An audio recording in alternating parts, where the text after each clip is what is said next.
Viva, bem-vindos à Praça da Fundação Francisco Manuel dos Santos, este espaço de conversa à volta do mundo, pelo olhar particular dos autores da Fundação Francisco Manuel dos Santos. Este ano uma versão digital, virtual, porque a pandemia não deixou organizar a Feira do Livro nestes dias, em particular no Parque Eduardo VII em Lisboa. A Renascença associa-se à Praça da Fundação e este ano trazemos este espaço, um programa, também em formato de podcast, mas um programa de rádio que ao longo dos últimos 3 anos tem consolidado esta parceria entre a Renascença e a Fundação Francisco Manuel dos Santos. Chama-se Da Capa à Contracapa, fala sobre livros, temas da atualidade, realidades sociais. Ao longo dos últimos 3 anos temos debatido todos estes temas com académicos, cientistas, vários especialistas, observadores da realidade que nos podem ajudar a ler melhor aquilo que vai acontecendo no nosso tempo, no nosso país e no nosso mundo. É emitido às 9h30 da manhã, todos os sábados na Renascença e depois um podcast que pode ouvir em qualquer parte para onde leve o seu dispositivo, o seu smartphone ou o seu computador. Quando começámos este programa há 3 anos, o primeiro tema que debatemos foi exatamente um tema de atualidade internacional. As presidenciais francesas, na altura estávamos perante uma corrida a 2, Emmanuel Macron, Marine Le Pen, e nesse programa falámos obviamente do mundo fora das nossas fronteiras e por curiosidade, por coincidência, mas também por uma amável concordância, o mesmo convidado desse programa está aqui hoje também na Praça da Fundação Virtual com o Da Capa à Contracapa para falar do mundo para trás e para a frente face à pandemia em diversas perspectivas. Dr. Jaime Gama é o Presidente do Conselho de Administração da Fundação Francisco Manuel dos Santos, antigo Ministro dos Negócios Estrangeiros, é o nosso convidado. Muito gosto de voltar a falar consigo, Dr. Jaime Gama. Muito obrigado por esta possibilidade de falarmos aqui sobre o mundo num contexto muito particular. É um contexto, temos ouvido muito a ideia de estamos a navegar em águas que nunca antes foram percorridas. Não há modelos muito económicos, porque olhamos para a Grande Depressão de 1929 e os modelos não são bem os mesmos. Tivemos, de facto, 2 guerras mundiais em 100 anos, mas isto não é uma guerra. Tivemos, de facto, a pandemia em 1918, mas aqui o contexto é diferente. Estamos num contexto de grande globalização, digitalização. Afinal, a história tem alguma coisa que nos possa ajudar a atravessar esta crise? Sim, tem constantes, mas também tem diferenças, muitas, porque felizmente o que hoje se passa é encarado por sistemas científicos, sistemas de saúde pública, instrumentos de análise, instrumentos de cooperação internacional que não existiam no passado. Ou seja, a gravidade de um fenómeno que é sempre constante, pode ser maior ou menor, consoante o envolvimento que esses fatores têm. E eu estou convencido que, apesar de tudo, nós hoje estamos numa situação mais robusta para encarar tudo aquilo que deriva de um problema complexo, de um problema grave, mas que não tem comparação com os efeitos de fenómenos semelhantes. Por exemplo, recordo não só a pneumónica ou a gripe espanhola, mas a peste negra, com esses flagelos que atingiram a humanidade no passado. Mas isso é porque estamos mais ligados, ou seja, a pandemia atinge numa altura em que o mundo está mais ligado, não só pela globalização económica, que depois já podemos discutir em que ponto pode ficar, mas também por esta digitalização, esta interconectividade. Sim, a pandemia é também o efeito da globalização, na medida em que a globalização o que fez, acelerou transações financeiras, acelerou o comércio, acelerou a mobilidade dos seres humanos, quer em viagens de negócios, quer em imigração ilegal, quer em viagens de turismo, e tudo isso faz com que um fenómeno que antes podia levar algum tempo mais a propagar-se, hoje a ter uma difusão quase instantânea e imediata. Para além disso, o que no passado eram espaços fechados de comunicação, hoje são os espaços abertos de intercomunicação hiper rápida. E o acompanhamento de todos estes fenómenos pelos mídia, pelo network da comunicação, faz com que haja aqui características muito diferentes do que foi a pneumónica, porque estas notícias saltam para as primeiras páginas da comunicação, para as televisões, para as rádios, para as redes sociais e, consequentemente, há como que uma vivência em tempo real do flagelo, das análises sobre o flagelo, das terapias em relação ao flagelo e das respostas ao flagelo. Permite-nos antecipar a resposta, tendo em conta o que os vizinhos do lado sofreram e nós conseguimos sabê-lo em tempo real. Sim, os vizinhos, veja como os próprios especialistas de saúde pública se foram apresentando ao espaço público, como os próprios cientistas foram nascendo para irromper com os seus pontos de vista, como também os responsáveis dos governos tiveram que se adaptar e reagir e responder, uns mais, outros menos, como as organizações internacionais, porventura, também foram acompanhando o fenómeno e tentando dar resposta, como as empresas da área do medicamento e dos equipamentos de saúde se foram posicionando, como as universidades também procuraram vir a terreiro e disputaram espaço nas descobertas, e como os próprios protagonistas, isto é, os doentes, os pacientes, também vieram testemunhar e dar o seu grau de alarme.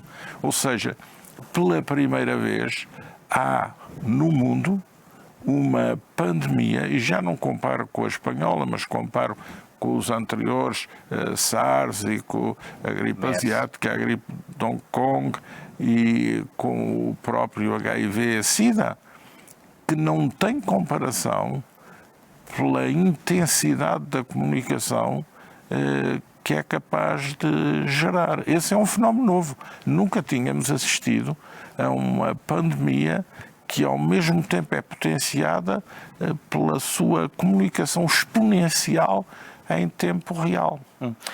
Ainda assim, por exemplo, estive a ler um artigo do historiador Niall Ferguson que dizia, com esta tese, que apesar de tudo pode não haver um mundo tão pós-pandemia ou pós-Covid, porque na verdade, se encontrarmos a vacina dentro de um ano, ou se não for uma vaga tão extensa, porque a cooperação científica também o pode mobilizar, a verdade é que o mundo pode não mudar assim tanto como nós podemos pensar. Nós temos um dever de ser otimistas metodologicamente. E é óbvio que esta pandemia também, pela primeira vez, gerou uma carga brutal sobre os decisores, que é a carga de querer ter uma solução rápida, que seja capaz de gerir o conforto. Porque uma das versões mais felizes da globalização não é a imigração ilegal, não é a perda dos mercados, não é a deterioração de certos tecidos industriais, é a ideia do cidadão que identifica a sua liberdade com a viagem, com o turismo, com a deslocação para longas distâncias e com a capacidade na longa distância e na viagem permanente de estar simultaneamente a acompanhar em tempo real com a informação através da net e das plataformas aquilo que vai acontecendo. Portanto, esse é, digamos, um primeiro marco importante. É uma opinião pública muito exigente quanto ao seu conforto, quanto à identificação do seu conforto com a liberdade. E, portanto, quer ao mesmo tempo também que a resolução do problema seja instantânea e que seja uma resolução sem mortos e sem sacrifícios e com resultados muito imediatos. Isso faz lembrar o debate sem mortos, sem sacrifícios, quando tivemos já neste século guerras e líderes políticos a terem que decidir sobre que tipo de guerras faziam.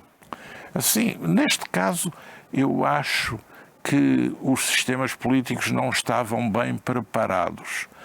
porque se criou com as últimas pandemias a ideia de que as pandemias atingiam a África, uma parte da Ásia e a América Latina, e que a Europa e a América do Norte ficavam incólumes. E esta pandemia veio recair na sua incidência sobre esses locais. Depois, locais que geraram tanto novo medicamento, tanta descoberta científica, tanta investigação, tanta universidade a dar diretivas sobre a investigação dos pontos cruciais, mas no fundo os sistemas de saúde estavam frágeis, uns mais, outros menos. Não estavam preparados para uma resposta a este tipo de crise. Os sistemas científicos também não, porque não estavam a tematizar a ocorrência eventual deste problema, mas outras investigações, porventura mais ligadas à criatividade das carreiras científicas. E depois também, se reparar, as próprias opiniões públicas estavam desguarnecidas em relação à possibilidade de ocorrência de um fenómeno desta natureza. Há aqui uma surpresa total. E é inevitável o reforço desses sistemas todos, político, científico, de saúde? Penso que os sistemas políticos reagiram como puderam, uns mais céticos no princípio, mais descrentes, até negacionistas em relação ao problema, outros hiperreativos, por vezes com medo, por não saber qual a solução e por uma chantagem indireta das análises científicas mais catastróficas, acabaram também por hiperreagir.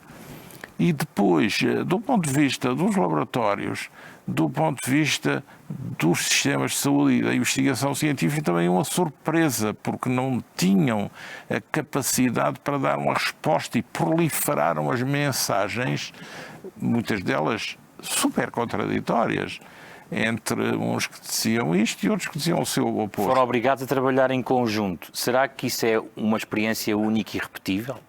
Foram obrigados a trabalhar em conjunto, sim, mas não sei se. Isto é, uns sim, mas outros também para mostrar, através do seu discurso muito específico, a sua singularidade e a procurar, num primeiro momento, aparecer num espaço de defesa perante, digamos, uma ameaça forte para todos, mas depois, num segundo momento, a querer muito afirmar o seu grau de diferença, a sua peculiaridade na análise e a sua idiosincrasia própria quanto à terapia. Depois, a comunidade internacional, reparar, tem reações opostas, porque há países em que a reação é uma reação de autodefesa, de proteção do espaço confinado de si mesmo, e há outros que apelam para a necessidade de uma resolução com a cooperação internacional. Mas aí seguem algumas linhas já conhecidas. A ideia dos Estados Unidos, a forma como reage, não é muito surpreendente. A ideia de um protecionismo levado mesmo a resposta pandémica. Aí temos outra situação, que é a forma como as rivalidades políticas globais, não digo já as rivalidades políticas nacionais ou da área geográfica limitada, que existem e que também procuram fazer uma leitura diferente da pandemia. E é interessante ver uma leitura diferente estando em situações de poder ou em situações de oposição. Mas depois, naturalmente, há uma rivalidade estratégica e as grandes potências procuram, digamos, controlar a narrativa. E vê-se também, neste caso, que as grandes potências que restam para tentar controlar a narrativa são os Estados Unidos e a China, que estavam a viver um confronto estratégico global e que vieram aterrar na pandemia, lendo a pandemia por forma a exacerbar os seus campos argumentativos e a procura de aliados já vamos à na disputa da influência. Da suposta ou dita Guerra Fria de regresso em relação, neste caso, aos Estados Unidos e à China, mas voltando ainda atrás, a relação entre a política, a cidadania e a economia, como um tripé das nossas sociedades, alterou-se substancialmente, ou a pandemia não atingiu as fundações Porque também não pôs em causa as democracias. Por exemplo, se quiserem, em relação às correntes políticas que estavam emergentes, o populismo pulveriza-se com a pandemia, porque há situações em que o populismo perdeu a voz. Na Itália, a Liga; em França, a Frente Nacional; o próprio Vox em Espanha. Mas há países onde o populismo está no poder, caso dos Estados Unidos ou do Brasil, em que procura fazer um caminho agrupando o seu campo negacionista sobre a pandemia, na medida em que é negacionista sobre a hipótese de um trabalho de articulação internacional para resolver a pandemia, e também na medida em que domesticamente é contra a excessiva regulamentação e resolve jogar a cartada de que os confinamentos são contra as liberdades individuais, a liberdade de empreendimento, a liberdade pessoal. Depois, também, se reparar, há os Estados que já tinham práticas restritivas da transparência das liberdades públicas, do escrutínio da imprensa, e que agravam esses seus sintomas. Como a Hungria. Com a pandemia, e procuram não fazer a libertação de dados, restringir o acesso às estatísticas. A China, por exemplo, joga também muito ou um pouco nessa opacidade. E depois há a disputa em relação às organizações internacionais para que adotem uma ou outra perspectiva sobre a pandemia, de desocultar ou de ocultar. E depois, nos próprios Estados mais clássicos, em que prevaleceram lógicas pragmáticas, o caso da Alemanha e outros, que no fundo se foram confrontando com a extensão da pandemia e sendo forçados a tomar medidas reativas gradualistas. A própria Inglaterra, que queria ser negacionista, mas acabou por ser pragmática. O próprio líder foi objeto da reconversão individual, porventura dolorosa. E, portanto, há aí também uma certa adequação dos trajetos. E depois há uma experiência também interessante, é ver como a lógica de uma ameaça de saúde pública vem criar da parte dos grandes públicos, muito ciosos das suas liberdades, uma capacidade de autolimitação na exigência dos direitos e uma capacidade para aceitar medidas, resoluções e orientações que de outra forma nunca aceitaria. Estabelece-se como que uma lógica do estado de necessidade sanitário, quase como uma modalidade embrionária de um novo tipo de estado de exceção. Separaria essa resposta do momento àquilo que será o pós-pandemia, ou seja, os populismos podem reaparecer por via da crise económica que entretanto venha a ser cavada, com o aumento do desemprego, tentar cativar eleitores descontentes com a resposta dos Estados. Isso acontecerá sempre, porque há um momento em que a prioridade é, digamos, confrontar o perigo e a ameaça imediata, e depois haverá as sequelas e consequências no terreno económico, no terreno social. Mas isso é uma etapa que ainda não chegamos. Está por vir. Estamos ainda a meio caminho em que há um desanuviamento que não se sabe se vai ter um obscurecimento, porque não se sabe se esta situação com a pandemia é a de uma cura definitiva ou se é a de um controle temporário. Pode haver uma recaída, mas depois há as sequelas no tecido económico e social, embora aí quem tenha mais meios e mais capacidade e mais força esteja mais protegido. Quem foi capaz de fazer injetar através do sistema bancário mais recursos para a tesouraria das empresas, ou para os consumidores e para as famílias, quem foi capaz de assistir mais rapidamente o eventual default de alguns orçamentos estatais e quem foi capaz de definir com mais perspicácia programas de reconstrução a médio prazo para enquadrar uma saída da crise. Mas as análises estatísticas e as previsões estatísticas, digamos, dão um mau 2020, mas apontam para uma recuperação em 2021. E esta crise económica não é nem será uma crise económica gerada pelo sistema financeiro, nem pelo próprio sistema das empresas enquanto tal.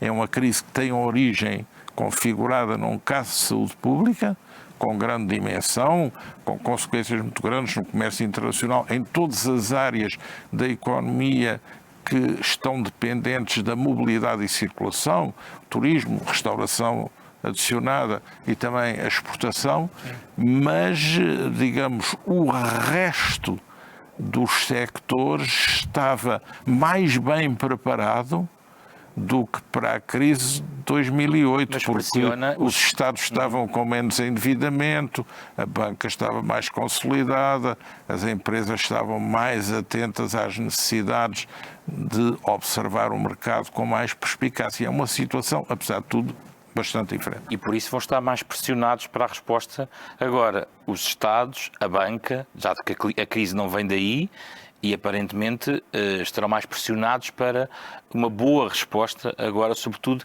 na dimensão vão estar mais pressionados, económica. Mas reparar, não falo dos protagonistas institucionais que pseudo-representam sectores, mas em relação ao que me parece que é a atitude da população, acho que também nesta crise a população está a segui-la muito atenta ao que é o disclosure da informação, a transparência da informação, o rigor da informação, mas também muito disponível para ela própria dar uma volta na sua relação com o emprego, na sua relação com as tarefas de trabalho, na sua relação com a sociedade, na sua relação com os filhos no sistema de ensino. Ou seja, há também não apenas o fator negativo, protetivo perante o medo e o pânico de uma doença, mas o estímulo para cada um à sua escala, o mais rapidamente possível, encontrar também uma resposta que ajude a contornar o problema e a ultrapassá-lo. Falemos então desse, já quem diga, esse regresso de Guerra Fria agora entre os Estados Unidos e a China. É um carimbo demasiado prematuro falar de Guerra Fria entre estes dois grandes agentes, tendo em conta que a pandemia não os aproximou muito, pelo contrário, aumentou a troca de palavras e um conjunto de atos de desconfiança, de uma hostilidade que não é, obviamente, bélica, mas que há, de facto, uma tensão crescente entre as partes. Bom, há uma realidade e essa realidade tem uma componente de tensão. Embora não nos esqueçamos que em janeiro os Estados Unidos e a China tinham acordado na primeira fase um acordo comercial. Sim. E agora há, com a questão de Hong Kong, um agravamento das tensões. Em que medida um pode viver sem o outro? Uma interrogação. Em que medida certas sanções que os Estados Unidos estão a afirmar que vão adotar não vão ter retaliações que também prejudicam os Estados Unidos.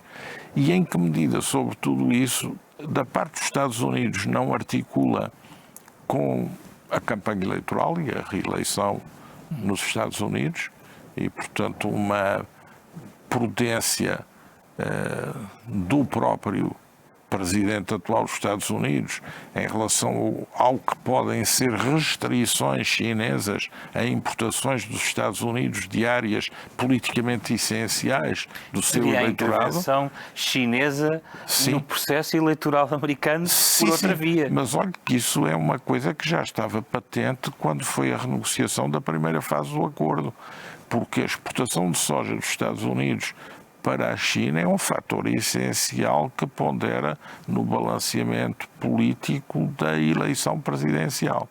E depois também do lado da China, em que medida a China sai de uma espécie de culpabilidade sobre a origem da pandemia para a cena internacional de uma forma ganhadora. Acha que sai?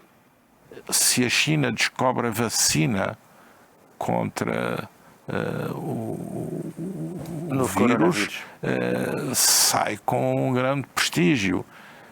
Se a China apesar de tudo, consegue manter uma aliança em matéria internacional que lhe permita garantir a Organização Mundial de Saúde do seu lado, o sistema das Nações Unidas relativamente do seu lado, as posições que tem conquistado as Nações Unidas, bom, isso é importante.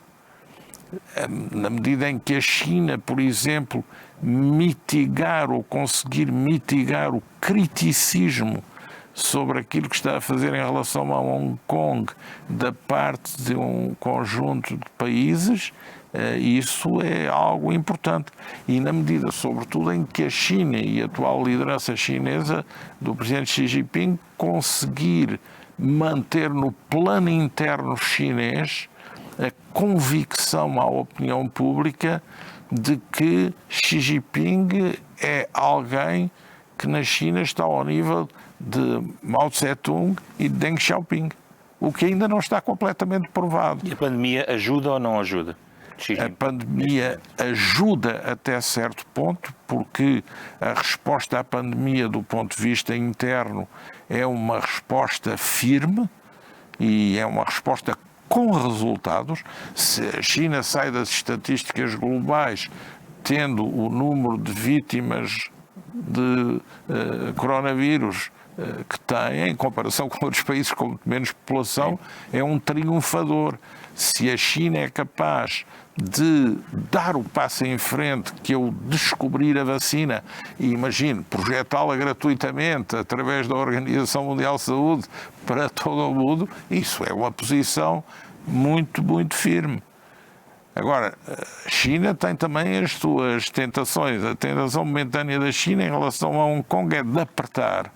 Claro que os Estados Unidos também procuram agora agudizar essa tensão para continuar a lançar sobre a China um anátema de isolamento geoestratégico que começa com a narrativa sobre a origem do vírus. Não tanto que o vírus tenha sido fabricado especialmente para contaminar a comunidade internacional, mas a questão da incapacidade do controle de um laboratório especial de grau 4 em assegurar a salubridade pública em relação ao seu environment. Pode voltar a insistir, manter, até aprofundar os seus planos iniciais daquela rota comercial que definiu e que chegou a vários países, inclusive à Europa, e que está muito bem traçada como objetivo chinês? Os Estados Unidos fazem esta flagelação à China por causa disso. Mas os Estados Unidos, ao mesmo tempo, querem manter com a China uma relação comercial e de investimento muito forte. E os Estados Unidos sabem também que a China é um investidor poderosíssimo nos seus títulos de dívida pública. E os Estados Unidos sabem que têm na economia chinesa também uma posição que não querem perder em relação aos seus concorrentes internacionais, que estão do seu lado, mas que são concorrentes.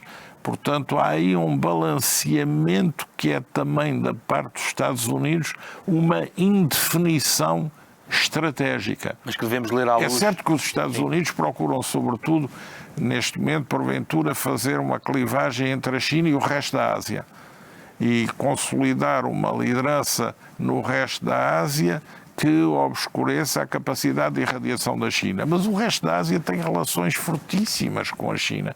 A própria Austrália, que é um país ocidental, hoje comercialmente é um país muito nas mãos da China. Portanto, há aí complexidades imensas. O Canadá não quer perder a sua relação com a China. E ao fim de tudo, os próprios Estados Unidos da administração de Trump também não querem perder um lugar na relação com a China. É aí gostava de chegar aos Estados Unidos, porque de facto estamos num contexto pré-eleitoral e eventualmente o que está aqui em cima da mesa é a possibilidade de Trump poder ou não ser reeleito. Antevê mudanças pós-novembro em todo este processo que está agora a descrever do lado dos Estados Unidos? Primeiro não sabemos se vai haver mesmo as eleições. Sim, também é uma questão. É e depois não sabemos o que vai ocorrer daqui até às eleições. E depois não sabemos como se vão misturar nas eleições presidenciais americanas fatores que têm a ver com a crise económica e social interna, com a crise resultante destes confrontos por motivações raciais e ainda também qual o efeito que tem na opinião pública americana esta assunção de uma liderança anti-China muito veemente, quando ao mesmo tempo se procura recuperar a Rússia de Putin e se mantém uma relação tão amistosa com a Coreia do Norte. Há aqui um conjunto de contradições e incertezas que eu acho que o caráter abrasivo do atual Presidente dos Estados Unidos faz ainda gerir uma intensidade de rotação absolutamente excepcional e, portanto, também imprevisível desse ponto de vista. O que deve a Europa fazer face a este quadro em que China e Estados Unidos estão nesta relação que acabámos aqui de falar? Eu penso que a Europa acabou por ser confrontada com a necessidade de agir bem e, porventura, até agir melhor do que aquilo que a própria Europa expectava que fosse a conduta europeia. Porque se vir a confrontação do Brexit passou para um segundo plano, inclusive no próprio Reino Unido, os Estados Unidos também já não têm a capacidade de lançar uma sedução atrativa ao Reino Unido para uma alternativa no comércio internacional. Depois também, pela circunstância da forma como o governo alemão geriu a pandemia na sociedade alemã, adquiriu um leverage para apresentar uma solução europeia com a França que robustece a União Europeia, porque não só o Banco Central Europeu, com a aquisição de dívida aos Estados-membros, mas também com a injeção de capitais para o sistema bancário, teve uma resposta pronta, e agora este programa a médio prazo de reconstrução da economia europeia, mas uma reconstrução que não é bem uma operação a fundo perdido para o estático da União Europeia atual, está muito centrada numa reconstrução que visa majorar fatores na área da economia verde e da economia digital, portanto, orientada para o futuro e para a recuperação da competitividade internacional da Europa. Acho que aí houve uma ligeira evolução face ao momento que até aqui vivíamos e, ao menos, a pandemia teve esse mérito de forçar a União Europeia a fazer uma prova de vida que ninguém esperava que a União Europeia fizesse e que marca alguma diferença. Com a reativação do eixo franco-alemão, que é um trave central do projeto. Porque, no fundo, desta vez, esse eixo e, sobretudo, a Alemanha sentiu a necessidade de agir na medida em que a crise das dívidas públicas não era a de países como a Grécia ou Portugal, era a da Espanha e da Itália.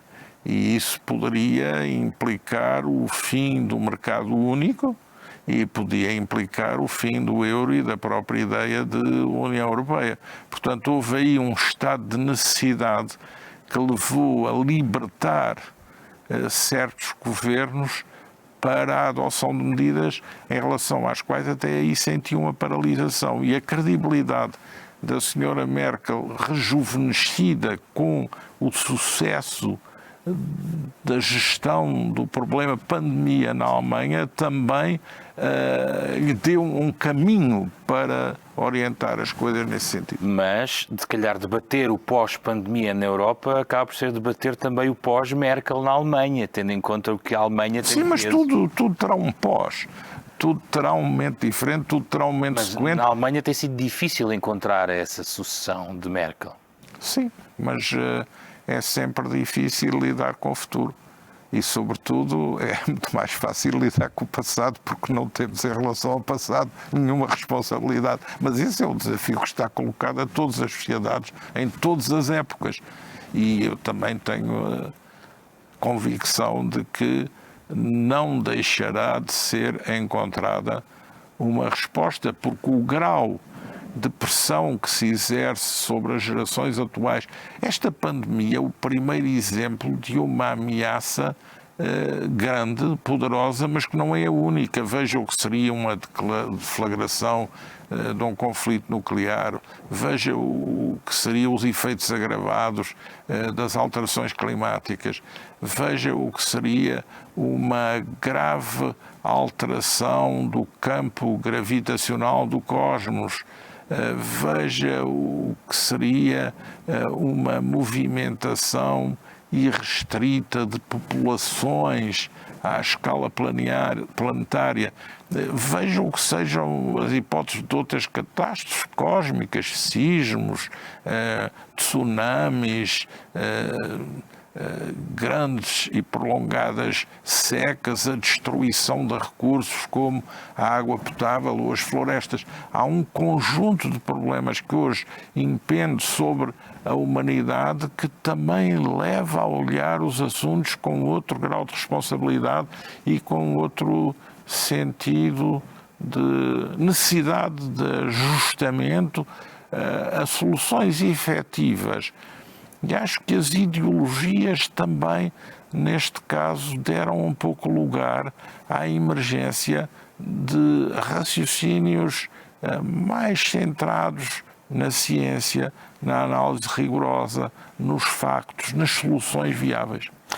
A Europa tem sido bandeira da questão climática, que, entretanto, que era a crise global anterior que estávamos a debater antes de chegar à pandemia e que se mantém. A Europa mantém esse foco climático, mas não lhe parece que no contexto internacional já havia dificuldades em encontrar acordos globais nesta matéria antes da pandemia, e com esta tensão crescente entre Estados Unidos e China, não será ainda mais difícil encontrar esse acordo global? Bom, essa tensão não é propiciadora de boas soluções, mas isso não quer dizer que a consciência das opiniões públicas em relação a estes problemas não seja cada vez mais premente. E isso não quer dizer que nos Estados Unidos não haja uma consciência aguda desses problemas da parte de um campo significativo da sua opinião pública, e isso também não quer dizer que agora os negacionistas nesta crise do coronavírus tivessem visto aumentado o campo de razoabilidade da sua argumentação. Acho que o campo de razoabilidade da sua argumentação diminui, não aumenta.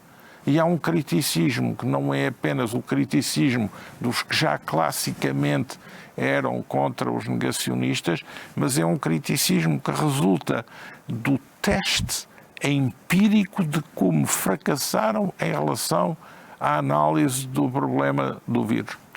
Dr. Jaime Gama, estamos à beira do 10 de junho, que é uma data importantíssima para nós. Em relação ao lugar de Portugal no mundo neste contexto, numa altura em que a Europa tenta também responder a esta crise com um esforço de reindustrialização, com a questão digital e ambiental, e também sempre para um pano de fundo, e eu coloco ao longo da nossa conversa a questão, sobretudo da relação com os Estados Unidos, mas também com a China, porque as cadeias de valor e de fornecimento podem estar alteradas a partir de agora, e esse é provavelmente o objetivo. Portugal terá que fazer uma escolha entre um campo e outro, entre Estados Unidos e China, ir para o seu aliado atlântico natural, tentar fazer o equilíbrio que tem tentado fazer entre a sua ligação natural aos Estados Unidos e também um interesse estratégico que tem mantido com a China. Bom, eu não tenho receitas para dar desse ponto de vista. Acho que a principal preocupação deve ser a de manter um recorte nacional sólido.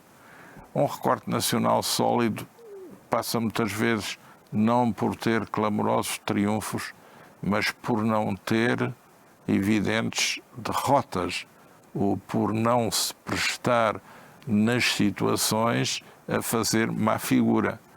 E acho que até aqui, na gestão deste problema da pandemia, não estamos colocados do lado da má figura, estamos colocados do lado do pragmatismo realista e também do lado que demonstrou a maturidade e a consciência cívica de um povo capaz de obedecer antes que lhe peçam para cumprir, e isso é um capital muito importante e é um bom presságio para o tempo que vem aí. Mas temos que fazer esta escolha? O nosso país tem que fazer esta escolha?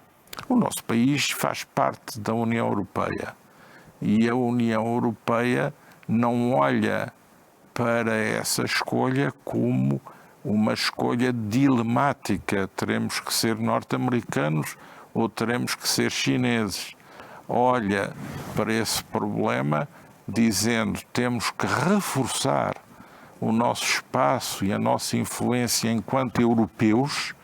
No caso português, sempre com a consciência de que pela língua estamos em vários continentes, e é através do reforço dessa entidade e identidade europeia que nós temos a capacidade para balancear melhor esses confrontos no plano estratégico assumidos por outras potências. Portanto, ao mesmo tempo, é também importante trabalhar para reconstituir uma ordem internacional em que a geopolítica tenha regras e não apenas a ambição desenfreada das partes. A reconstituição da comunidade internacional, da sua legitimidade, dos seus valores, do seu funcionamento regular é uma prioridade absoluta para um país com a dimensão do nosso, mas também com a tradição e a experiência do nosso na vida internacional. Até porque a questão já não se coloca na Europa, na sua perspectiva, como Norte e Sul, um debate que tem vindo a ser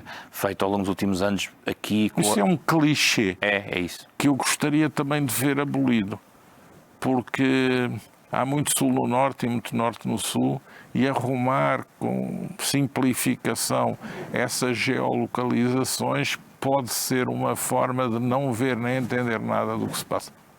Muito obrigado pela sua disponibilidade, Jaime Gama, o Presidente do Conselho de Administração da Fundação Francisco Manuel dos Santos, nesta praça da Fundação virtual, onde o Da Capa à Contra Capa participa com muito gosto, esta parceria semanal que temos com a Fundação Francisco Manuel dos Santos e que na versão rádio pode ouvir aos sábados às 9h30 da manhã, todos os sábados pode ouvir este programa e também depois levá-lo neste novo mundo digital no seu telefone, no seu computador, através de podcast, nas plataformas digitais habituais e também nos sites da Fundação Francisco Manuel dos Santos e da Renascença em rr.sapo.pt.